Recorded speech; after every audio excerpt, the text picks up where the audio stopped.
हाँ दोस्तों नमस्ते। कक्षा 12 है।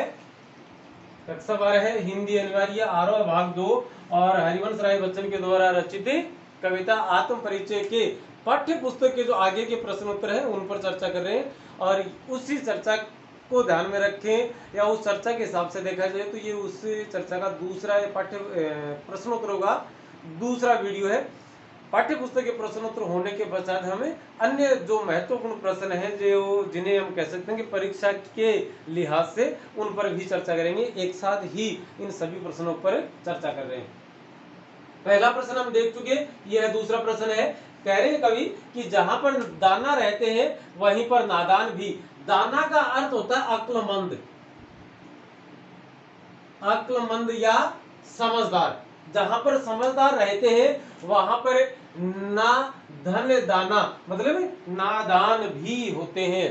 दो ना समझ है, समझदार नहीं है। कवि ने मतलब नादान का अर्थ, दाना का अर्थ क्या है? अक्लमंद, और इसका अर्थ होता है, इसको मान सकते हो आप, अक्लहीन।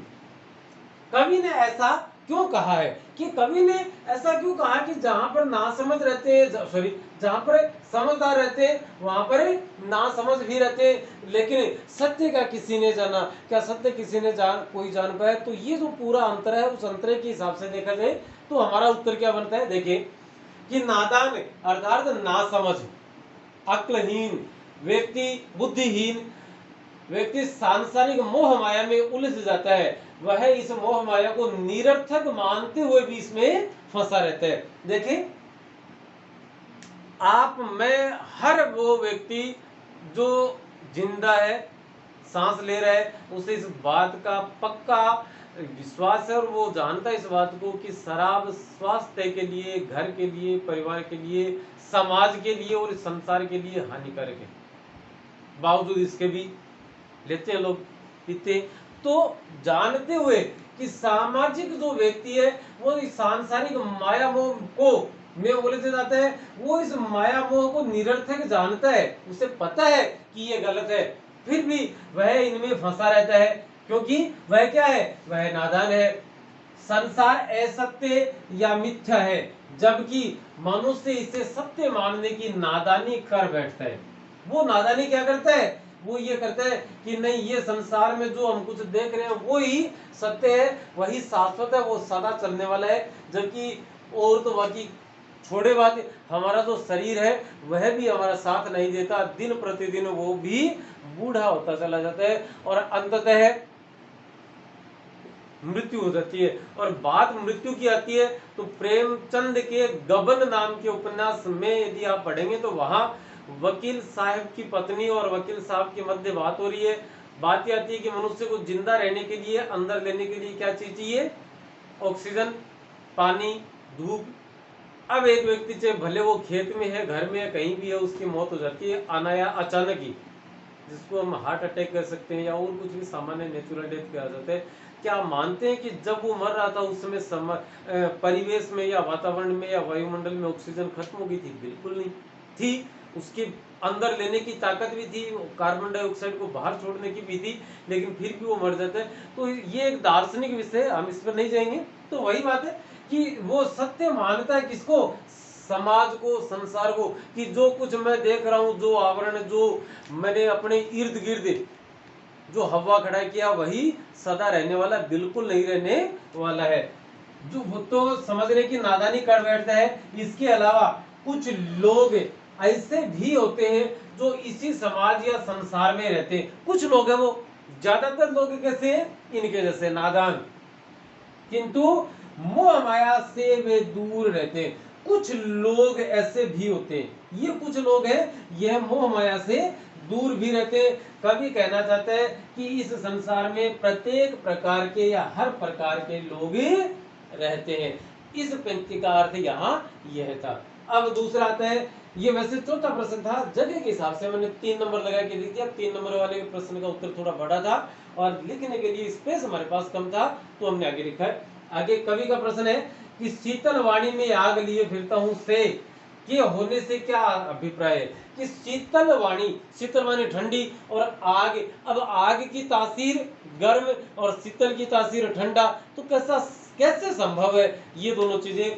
तो कवि के परीक्षक के द्वारा जो अर्थ पूछा गया है, उस जो चीज पूछी गई उसका जवाब देने का हम पूरा प्रयास कर रहे हैं। क्या है देखिए कि प्रथम दृष्टया इस पद में विरोधाभास अलंकारे का प्रयोग हुआ है। प्रथम विरोधाभास अलंकार की प्राप्ति होती है, होना तो ये चाहिए था, सॉरी।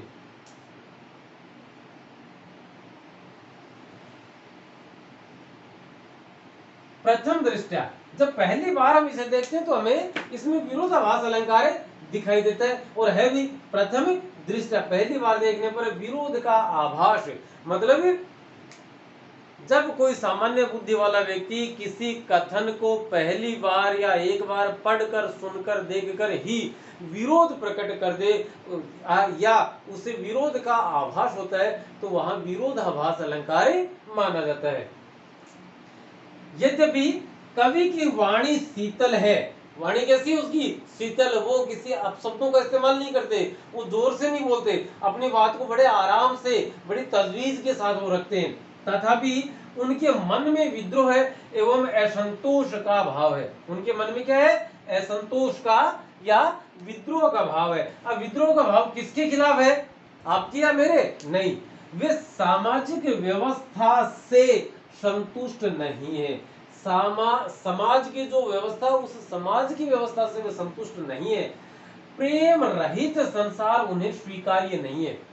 वो ऐसे समाज की, ऐसे संसार की कल्पना भी नहीं करना चाहते जिसमें प्रेम न हो, नफरत हो, घृणा हो, एक दूसरे से जलन हो। नहीं, वो चाहते हैं कि जलन, घृणा, नफरत, ईर्ष्या इनका कदापि स्थान न हो, बिल्कुल स्थान न हो, और सिर्फ इनकी जगह एक ही चीज हो, प्रेम।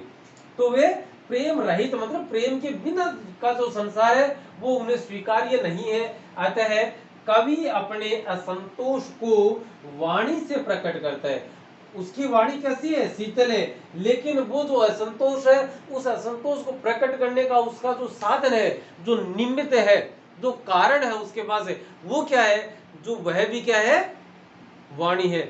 इसलिए वाणी शीतल थी, बावजूद इसके वाणी में जो स्वर था, जो उसकी हम कहें जो प्रतिरोध की जो भावना थी, उसके कारण से वाणी कैसी हो गई? वाणी में आग हो गई। अतः कवि अपने असंतोष को वाणी से प्रकट करता है, और ऐसा करके कवि अपने कवित्व धर्म का निर्वहन कर रहा है। वह अपने कवि होने का जो धर्म है, उस धर्म को निभा रहा है। दोस्तों, ये है इसकी, ये आज की कक्षा में फिलहाल इतना ही। मैं अनुमति लूं इससे पहले आप एक बार इसका स्क्रीनशॉट ले लेवे, और साथ ही साथ अनुमति देवे अगली क्लास लेकर आए। तब तक के लिए नमस्ते, शुक्रिया।